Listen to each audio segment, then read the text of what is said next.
Republic of Korea President Moon Jae-in comes to Washington significantly far away from U.S. positions on key defense issues on the peninsula. On Pyongyang's nuclear ambitions, Moon advocates engagement.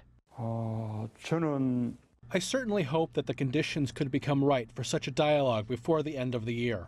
U.S. President Donald Trump once suggested he might talk to the DPRK's leader, but has pursued a policy of, quote, maximum pressure. A White House official tells reporters the strategy needs more time.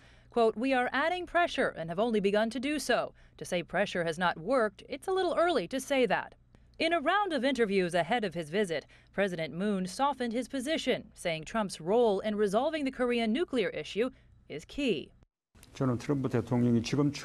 I believe if President Trump continues to place this issue at the top of his priorities, then I am sure we will be able to resolve the North Korean nuclear issue.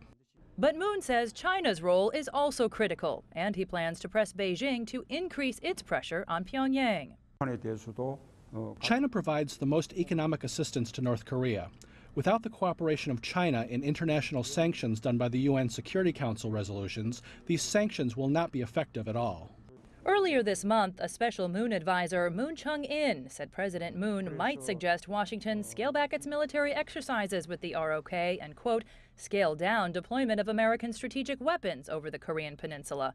All of it in exchange for Pyongyang's agreement to suspend nuclear activities. It's a strategy Beijing has endorsed as the so-called dual-track approach.